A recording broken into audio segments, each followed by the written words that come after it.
औज़ुबिल्लाहि मिनश्शैतानिर्रजीम बिस्मिल्लाहिर्रहमानिर्रहीम वला तक़ूलू लिमन युक़्तलु फ़ी सबीलिल्लाहि अमवात बल अहयाउम वलाकिन ला तशउरून।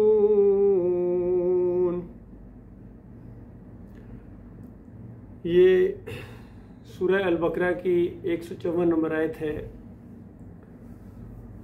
बहुत ही ज़्यादा खुश नसीबों के लिए ये एक मसला बयान किया गया है जो सही मानों में अक्ल रखते हैं, जो अल्लाह के रास्ते में आए और फिर जम जाए, फिर अल्लाह की बात को दुनिया में गालिब करने के लिए, कुफ्र शिर्क का जनाजा निकालने के लिए और अल्लाह के दीन को गालिब करने के लिए अपनी जान लगाएं और इस मामले में इतने आगे बढ़ें कि अपनी जान कुर्बान कर दें, चाहे वो लड़ाई की नौबत आ जाए, इस हद तक जाने का हौसला रखते हो, पूरा इरादा हो कि अल्लाह के रास्ते में जब जंग करना पड़ेगी तो मैं बिल्कुल घर नहीं बैठूंगा बल्कि मैदान जंग में उतरूंगा शेरों की तरह। और अगर उससे पहले दीन की तबलीग करते हुए वो मार दिया जाए, क्योंकि दीन की तबलीग जब होगी तो शिर्क और कुफर का बिल्कुल तिया पांचा कर दिया जाएगा और शिर्क और कुफर फैलाने वालों की निशानदेही की जाएगी। तमाम अंबिया ने यही काम किया है। अल्लाह ताला ने इसी मिशन के साथ अंबिया को मबूस किया, हमेशा किताबें उतारी। फरमाया वलक़द बाअसना फ़ी कुल्लि उम्मतिन रसूलन अन इअ्बुदुल्लाह वज्तनिबुत ताग़ूत, कि हमने जो रसूल भी भेजा है जिस इलाके के अंदर, जिस दौर के अंदर, चाहे पहले नबी हों आदम अलैहिस्सलाम, चाहे आखिरी नबी हों मोहम्मद सल्लल्लाहु अलैहि वसल्लम, दरमियान में जितने अंबिया आए हैं, किताबें उतारी गई हैं, एक मकसद के लिए कि लोगों को बताओ कि तुम्हें अल्लाह ने अपनी बंदगी के लिए, अपनी फर्माबरदारी के लिए पैदा किया है और इस फर्माबरदारी के रास्ते में जो चीज़ भी हायल है उसका कुफ्र करो, वो तागूत है। जो आवाज़ भी अल्लाह और अल्लाह के रसूल की आवाज़ की मुखालफत में उठती है वो तागूत की आवाज़ है, उसका कुफ्र करना है। उसके बगैर तुम ईमान के अंदर दाखिल नहीं हो सकते हो। मालिक का सिर्फ इतना मुतालबा नहीं है कि तुम अल्लाह को अपना अकेला मालिक मान लो, बस मान लिया अब कुछ नहीं करना है। नहीं, अल्लाह के दुश्मनों को ललकारना भी है, ये उसका हिस्सा है। अगर आप इसकी हिम्मत नहीं रखते हैं और तागूत के साथ कुछ मेल मिलाप है, इसके लिए कोई मामूली भी अगर दिल के अंदर कोई हमदर्दी है, मुकम्मल बगावत नहीं है अगर तागूत के साथ, तो फिर तुम अल्लाह के बंदे नहीं हो। क्योंकि किसी जिस्म के अंदर अल्लाह ने दो दिल नहीं रखे कि उसमें अल्लाह की भी मोहब्बत हो और अल्लाह के किसी बागी की भी मोहब्बत हो, ये नहीं हो सकता है। तो इस अंदाज से ये आयत बहुत खुशखबरी है ऐसे मुजाहिदीन के लिए और उनको तसल्ली दी गई है, इसकी तशरीह की है नबी अलैहिस्सलाम ने, पूरे कुरान में इसका जिक्र है। दूसरी जगह सूरह आले इमरान के अंदर इसी बात को बताया गया, वला तासबन्नल्लज़ीना क़ुतिलू फ़ी सबीलिल्लाह। यहाँ कहा गया जो अल्लाह के रास्ते में कत्ल कर दिए जाएं उनको मुर्दा मत कहना, और यहाँ फरमाया गुमान भी ना करना, क्योंकि जाहिर तौर पर ऐसे लगता है बंदा मर गया, बीवी बेवा हो गई, बच्चे यतीम हो गए, विरासत तकसीम कर दी गई, बस भाई दुनिया से ज़िंदगी ख़त्म हो गई। मालिक फरमाता है ऐसी ज़िंदगी उसकी शुरू हो जाती है और ये जन्नत की ज़िंदगी है। अहयाउन फिल जन्ना के अल्फाज आए हैं। सूरह यासीन के अंदर जिसे मार दिया गया था, कौम ने मारा, वो उसी वक्त जन्नत के अंदर पहुंच गया और वहां जाके कहता है या लैता कौमी यालमून बिमा गफर ली रब्बी वजअलनी मिनल मुकरमीन, कि कौम ने मुझे मार तो दिया लेकिन काश उनको मालूम हो जाए कि मेरे रब ने मुझे माफ करने के बाद बहुत ऊंचे दर्जे के इज्जतदारों में शामिल फरमाया है। तो ये जो शहादत होती है अल्लाह के रास्ते में, इसीलिए शहीद में और आम मोमिन में यही फ़र्क है। आम मोमिन को वहाँ सुबह शाम उठाया जाता है और फिर सुला दिया जाता है, आम मोमिन बुखारी की रिवायत के मुताबिक, और शहीद को वहाँ बरज़खी जन्नत के अंदर दाखिल कर दिया जाता है। वो जन्नत की नहरों पर आना जाना शुरू कर देता है अर्शे इलाही के नीचे जो बड़े बड़े महलात सोने के अंदाज़ा लगाइए, वहाँ वो बसेरा करता है और उसकी वहाँ नेमतें शुरू हो जाती हैं। इसलिए शहादत की दुआ भी मांगी जाती है और अल्लाह ताला दुआओं का सुनने वाला है, मालिक अपने बंदों की दुआओं को कबूल करता है। उमर रज़ी अल्लाह ताला अक्सर ये दुआ किया करते थे, अल्लाहुम्मा अर्ज़ुक़नी शहादतन फ़ी सबीलिक, ऐ अल्लाह मुझे अपने रास्ते में शहादत की नेमत से माला माल कर दे मालिक। और फिर देखिए अल्लाह ने किस तरह दुआ सुनी है। अली रज़ी अल्लाह को अल्लाह ने शहादत के मरतबे के ऊपर फाइज किया है, उनके बेटे हुसैन रज़ी अल्लाह ताला को शहादत के मरतबे के ऊपर फाइज किया अल्लाह ताला ने। शहीद के बड़े दर्जात हैं और वो जन्नतों में जिंदा, याद रखिए, इन दुनियावी कब्रों में नहीं। ये जो हमारे हकीमुल उम्मत साहब फरमाते हैं, अशरफ अली थानवी साहब कहते हैं मेरे दादा एक काफिले में मारे गए डाकुओं के हाथों। फिर हदीस का हवाला दिया कि हदीस में आता है मन कुतिला दूना माले ही व हुवा शहीद, मन कुतिला दूना नफ्से ही व हुवा शहीद। जो अपने मालो असबाब की हिफाजत में मारा जाए वो भी शहीद होता है। बिल्कुल सही बात है, नबी अलैहि सल्लम ने फरमाया। जो अपनी जान की हिफाजत में मारा जाए वो भी शहीद होता है। ये भी शहादत का दर्जा है, बिल्कुल सही है। लेकिन हकीमुल उम्मत साहब फरमाते हैं कि रात को वहाँ जन्नत के अंदर से मिठाई का टोकरा लेके आ गए, अंदाजा लगाइए, ऐसे शहीद हुए। इनके ये सारे सूफी इस अंदाज से अल्लाह की किताब को जुटलाते हैं और मजाक उड़ाते हैं शहादत का, गोया जन्नत का मजाक उड़ाते हैं। जन्नत से यहाँ कोई नहीं आता है। कितने शहीद हुए जंगे बदर के अंदर, बताइए, जंगे ओद के अंदर शहीद हुए थे और जानते भी थे कि पीछे गुर्बत का दौर है, कितने साहबा फाके होते हैं। वहाँ से जन्नत से कोई मिठाई का टोकरा नहीं लेके आ गए। क्या उनको हमदर्दी नहीं थी? साहबा भी जानते थे, नबी अलैहि सल्लम भी जानते थे, वहाँ से यहाँ वापस कोई नहीं आ सकता है। हमजा रजी अल्लाह तआला अगर जंगे ओद में शहीद हुए हैं तो जंगे ओद के बाद जितनी जंगें हुई हैं कभी वो यहाँ नहीं आए हैं जंग लड़ने के लिए। इसी तरह खालिद बिन वलीद जो शहादत का शौक रखते थे, कोई जिस्म का हिस्सा ऐसा नहीं था जिसके ऊपर कोई तीर या तलवार या नेजे का निशान ना हो। अंदाज़ा लगाइए कैसी जान लगाई अल्लाह के रास्ते में। और हमेशा कहा करते थे मैं जंग में उतरता हूँ जब तो इस उम्मीद के साथ कि शायद अब मेरी शहादत यहाँ हो जाए, इस शौक के साथ। लेकिन उस अंदाज से शहीद नहीं हुए हैं। और दूसरी हदीस के मुताबिक नबी अलैहि सल्लम ने फरमाया जो शहादत का शौक रखता है, दिल के अंदर से सच्चा शौक है, अगर वो उस तरह शहीद ना भी हो तब भी अल्लाह ताला उसको शहीद का दर्जा देता है। अंदाज़ा लगाइए कितना मालिक मेहरबान है अपने मुखलिस बंदों के ऊपर। और मरने के साथ ही इतनी बड़ी बादशाही उसको मिल जाती है, इतनी बड़ी उसको नेमत मिल जाती है अल्लाह के बंदों के जो किसी के वहम गुमान में भी नहीं। लेकिन ये अकीदे का मामला, जिस तरह आज अकीदा बिगाड़ दिया गया उम्मत मुसलमान का कि वो जो किसी ने कहा है कि शहीदों से जा जाके मांगे दुआएं और मज़ारों पे चादरें चढ़ाएं, उर्स और मेले करें, ये मुसलमान, इनका अकीदा ख़राब होता ही नहीं है। तो ये आज पूरी दुनिया के अंदर ये जो मुसलमान पाए जाते हैं ये खालस शहीदों के पुजारी हैं, शहीदों की पूजा करते हैं। वो तो जन्नत में चले गए, अंबिया तो जन्नत में चले गए। बताओ अब तुम्हारी बारी आई है और ईमान का इम्तहान है, वो तो पास होकर चले गए, अपने ईमान पर डटे रहे और जन्नतों में चले गए, अल्लाह की नेमतों के अंदर चले गए। अब तुम्हारा क्या बन, तुमने उन शहीदों को पूजना शुरू कर दिया, बल्कि उनके घोड़े को पूजना शुरू कर दिया, उनकी कब्रों को पूजना शुरू कर दिया, उनके मज़ारात बनाए तुमने उनकी तालीमात के खिलाफ। तो आज पूरी ज़मीन के ऊपर ये जो मज़ारात बने हुए हैं, पीरी मरीदी है, फिर उनको नारे लगाए जाते हैं, उनको मदद के लिए पुकारा जाता है, कभी या अली मदद, या हुसैन मदद। ये खालस बेदीनी है, याद रखिए, ये शिरक है, कुरान का इनकार है, कलमे के साथ गद्दारी है।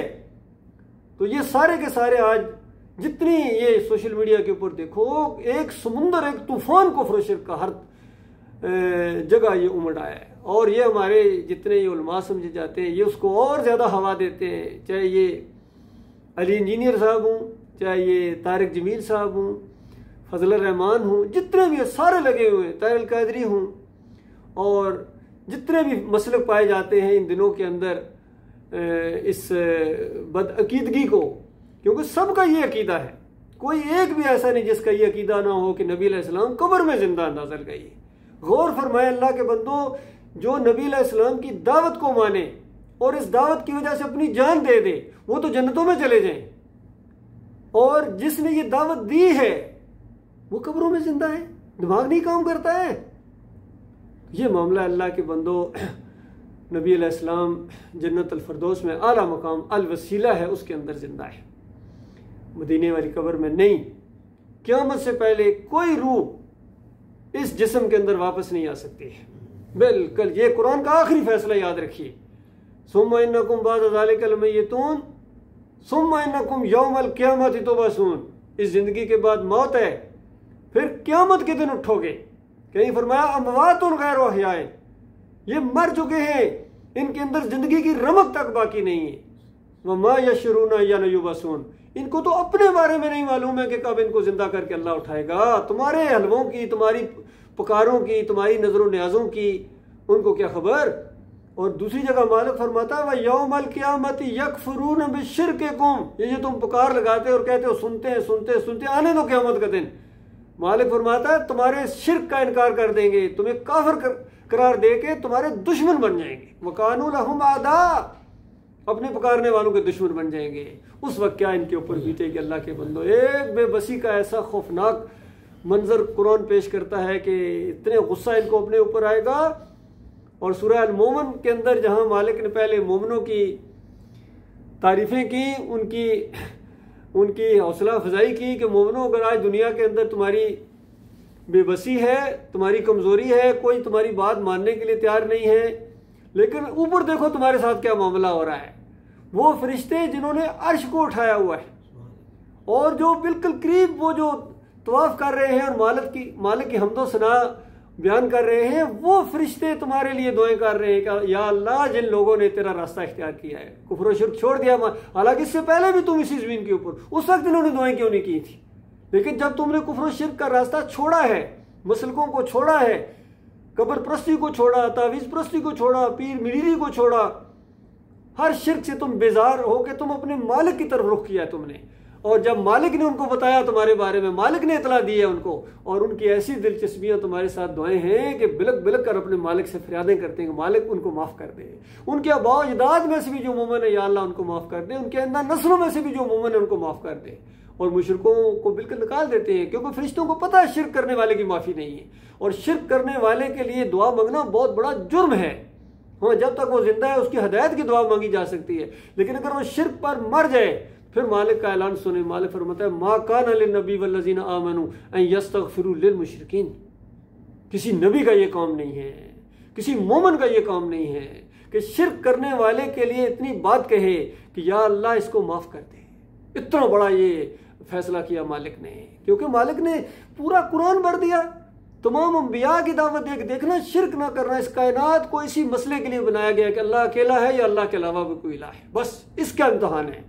अगर आपने अल्लाह को अकेला माबूद मान लिया और उस पर जम गए और इसी की खातिर जिए और इसी की खातिर मरे, और उसके बाद जितनी कोशिश इस रास्ते में की है, ये जहाद है सही मानों में अल्लाह के रास्ते में है, तबलीग का जहाद है। इस मामले में जो आगे बढ़ेंगे, जन्नत से ऊपर जन्नत के 100 दर्जे अंदाजा लगाइए, और हर दर्जे का जमीन और आसमान जितना फासला है, 100 दर्जे गौर कीजिए। और नबी अलैहिस्सलाम ने फरमाया ये जितने दर्जात हैं ये मुजाहिदीन के लिए हैं, जिसने जितनी कोशिश की और जो आखिरी दर्जे तक चला गया और उसने फैसला कर लिया कि मैंने अल्लाह के रास्ते में जान देनी है, मौका आया तो, और फिर तबलीग करता है, ना किसी की रोब में आता है, ना किसी की ज़हनी मरूबियत है, उसको अपने मालिक का फरमाबरदार है और इसी पर उसको फख्र है कि मैं अपने मालिक का बंदा हूँ, मैं किसी और का बंदा नहीं हूँ। तो इस अंदाज से वो जन्नतुल फरदौस तक पहुंचेगा, क्योंकि जन्नतुल फरदौस से ऊपर कोई जन्नत नहीं, याद रखना। जन्नतुल फरदौस के ऊपर अर्श रहमान है, अल्लाह का अर्श है हमारे मालिक का, और हमारा मालिक वहाँ से पूरी कायनात का निज़ाम संभाले हुए निज़ाम चला रहा है। मालिक वहाँ से फरियादें सुनता है, हर एक को देख रहा है, हर एक के ऊपर नगाह है उसको। ये ईमान होना चाहिए अल्लाह के बंदों। तो ये इस आयत के अंदर बड़ी खुशखबरियाँ हैं ऐसे लोगों के लिए, और फरमाया कि ये ज़िंदगी इम्तहान की ज़िंदगी है। अगली आयत के अंदर फरमाया वला नबलुवन्नकुम बिशैइन मिनल खौफि वल जूइ व नक्सिन मिनल अम्वालि वल अनफुसि वस्समरात व बशिरिस साबिरीन, ज़रूर बिल ज़रूर तुम्हें आजमाया जाएगा। ये ईमान का जो इम्तहान है, तुमने ईमान का नारा लगाया है कि मैं अल्लाह का मानने वाला हूँ, ला इलाहा इल्लल्लाह, ये कोई मामूली बात है। चूमी गोयो मुसलमानों बिलर्जुम के दानों मुश्किलात ला इलाहा का बड़ी ये मामला है। आज असल में कौम जानती नहीं है।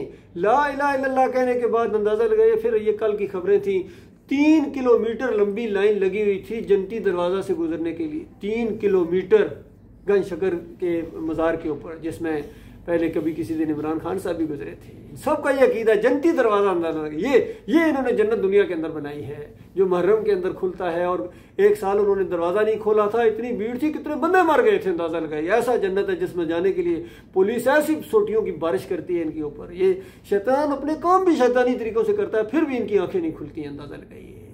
और सारे के सारे इसके रखवाले बने हुए हैं जितने भी हैं, चाहे ये हमारे सियासी लीडर हों, वो भी कोई इसके खिलाफ आवाज़ नहीं उठाता है। कोई उलमा इसके खिलाफ आवाज़ नहीं उठाते हैं कि ये जन्नती दरवाज़ा नहीं है, ये जहन्नमी दरवाज़ा है। इसके अंदर से जो गुजरेगा इस अकीदे के साथ और अगर तौबा किए बगैर उसकी मौत आगे हमेशा की आग में रहेगा। और इसके सारे रखवाले हैं, फील्ड मार्शल भी इसके रखवाले हैं, हमारे जज साहबान भी इसके रखवाले हैं, सियासी लीडर भी इसके रखवाले हैं, मजहबी लीडर भी इसके रखवाले हैं। कोई इनके खिलाफ नहीं बोलता है, कोई सहाबी इनके खिलाफ आवाज़ नहीं उठाता इस अंदाज से कि ये शिरक के अड्डे बने हुए अल्लाह के बंदो। बाटी में शिरक का अड्डा, बरीमाम वहाँ शिरक का अड्डा, सेवन शरीफ शिरक का अड्डा, मुहिद्दीन चिश्ती का मज़ार शिरक का अड्डा, और ये जो गौसल आज़म कहते हैं अब्दुल कादिर जिलानी का मज़ार शिरक का अड्डा। कितने शिरक के अड्डों के ऊपर आज तवाफ़ होते हैं, कैसा माहौल बनाया गया है, वहाँ पुकारें लगाई जाती हैं। ये कुरान के पहले सफ़े का इनकार है। और इसकी खातिर जो भी कुछ हो रहा है, नजरों न्याज़ें हो रही हैं, पुकारें लगाई जा रही हैं, 10 मुहर्रम के शरबत हैं, ये खालिस हराम है अल्लाह के बंदो, शिरक है, शिरक की चीज़ है। तो इससे जो तौबा कर लेगा, माफ़ी मांग लेगा, अपने मालिक की तरफ आ जाएगा और फिर तौहीद को फैलाएगा। ये तबलीग है, ये तबलीगी अंदाज है। बाकी तबलीगी जमात नाम रखने से तबलीग नहीं होती है, फ़ज़ाइल अमाल पढ़ने से। कितना शिरक कुफर इनकी किताबों के अंदर है, सारे सूफियों की किताबें उठा कर देंगे, एक से एक शिरक से भरी हुई। तो अल्लाह के बंदो इनका कुफर करो, इनका इनकार करो और इनके खिलाफ अब जहाद है अल्लाह के रास्ते में। इनके रास्ते में जो जहाद करेगा, इनके खिलाफ जहाद करेगा और उसकी मौत आ जाएगी, वो उसी वक्त मरने के साथ जन्नत अल फिरदौस में पहुंच जाएगा। उनके लिए अल्लाह ताला ने सब कुछ रखा हुआ है। और उससे पहले मालिक फरमाता है हर तरीके से तुम्हें आजमाया जाएगा, खौफ से, भूख से, मालो जानों की कमी से, मेवों के नुकसानात से तुम्हारी आजमाइश करेंगे। तो फरमाया व बशर साबरीन, सब्र करने वालों को खुशखबरियाँ सुना दो इस जन्नत की, सब्र करने वाले। और फिर आगे तशरीफ़ फरमाई, मालिक फरमाता अल्लाज़ीना इज़ा असाबतहुम मुसीबतुन, जब इनके ऊपर कोई मुश्किल मुसीबत आती है तो क्या कहते हैं? आज हमारी कौम क्या कह रही है? मुश्किल मुसीबत आए, या अली मदद, या रसूल मदद, या हुसैन मदद, या बरी कर खरी, ये पुकारें लगाई जा रही हैं। कुरान क्या कहता है? मालिक फरमाता है जब इन मोमिनों के ऊपर कोई मुश्किल मुसीबत आती है, कालू इन्ना लिल्लाहि व इन्ना इलैहि राजिऊन, हम अल्लाह ही के हैं, ये अल्लाह ने इम्तहान में हमें डाला है, ये मुश्किल मुसीबत उस मालिक की तरफ से आई, या हमारी आजमाइश के लिए आई है, हम सब्र करेंगे क्योंकि हमने उसी के पास जाना है। मालिक वहाँ सब्र का इतना ज़्यादा अजर देगा कि आज किसी के वहम गुमान में भी नहीं आ सकता है। मरने के साथ ही यकीन कीजिए, ये मौत एक मोड़ है। इस मोड़ के बाद, इस मोड़ तक, अपने आखिरी सांस तक अगर आप अपने ईमान खालिस को ले जाएं मेरे प्यारे भाइयों, तो उसके बाद ऐसी बादशाही आपको मिलेगी। मरने के साथ ज़्यादा दूर नहीं है, बंदा समझता बड़ा अभी दूर है, नहीं, मरने के साथ ही 1 मिनट बाद भी ये मामला हो सकता है, 1 घंटे बाद भी ये मामला हो सकता है। मुखलिसीन के लिए अल्लाह ताला ने ऐसी खुशखबरियाँ सुनाई हैं। मालिक से दुआ है अपने भाइयों के लिए, अपने लिए भी, कि मालिक मरना तो वैसे भी है और कोई बंदा आपके इज़्न के बगैर, हुक्म के बगैर मर नहीं सकता है। और उस अंदाज से ये सुन्नत है नबी अलैहिस्सलाम की। नबी अलैहिस्सलाम की एक दुआ के अंदर आता है कि मेरी ख्वाहिश है, मेरी दुआ है कि मैं अल्लाह के रास्ते में कत्ल किया जाऊँ, फिर जिंदा किया जाऊँ, फिर कत्ल किया जाऊँ, फिर जिंदा किया जाऊँ, फिर कत्ल किया जाऊँ, फिर जिंदा किया जाऊँ, फिर कत्ल किया जाऊँ, फिर जिंदा किया जाऊँ। इतनी ख्वाहिश है, इतना मेरे दिल के अंदर है कि मैं अल्लाह के रास्ते में कत्ल किया जाऊँ। 4 मरतबा फरमाया नबी अलैहिस्सलाम ने। उमर बिन खत्ताब की दुआ मैंने आपके सामने रखी है और इसी सुन्नत को सामने रखते हुए मैं अपने लिए भी कि मालिक अपने रास्ते में शहीद कर दे सारे मोमिन भाइयों को जिनके दिलों में ये आरज़ू मालिक शहीद दे, कम से कम मुझे अपने रास्ते में मालिक शहीद कर दे। और ये शहादत ऐसी हो जो अल्लाह के दीन को गलबे का भी एक बायस बने। इस रास्ते पर लोग चल पड़े, उनके अंदर जन्नत का शौक़ पैदा हो, जहन्नम का खौफ पैदा हो, अल्लाह के दीन को गालिब करने के लिए उनके अंदर एक तड़प पैदा हो, क्योंकि अल्लाह के दीन को गालिब करने के अलावा कोई ज़िंदगी यहाँ जीने का शौक़ नहीं, अल्लाह जानता है। और कुफ्र शिर्क के इस माहौल के अंदर अगर मोमिन आराम से सुकून के साथ ज़िंदगी बसर कर रहे हैं, ये तौहीद की दावत नहीं उठाते हैं, तो ये बड़ी मुश्किल में पड़ जाएंगे। अल्लाह ताला गौर व फिक्र करने की तौफीक अता फरमाए। वक़ूलू क़ौली हाज़ा अस्तग़फ़िरुल्लाह ली व लकुम व लिसाइरिल मुस्लिमीन।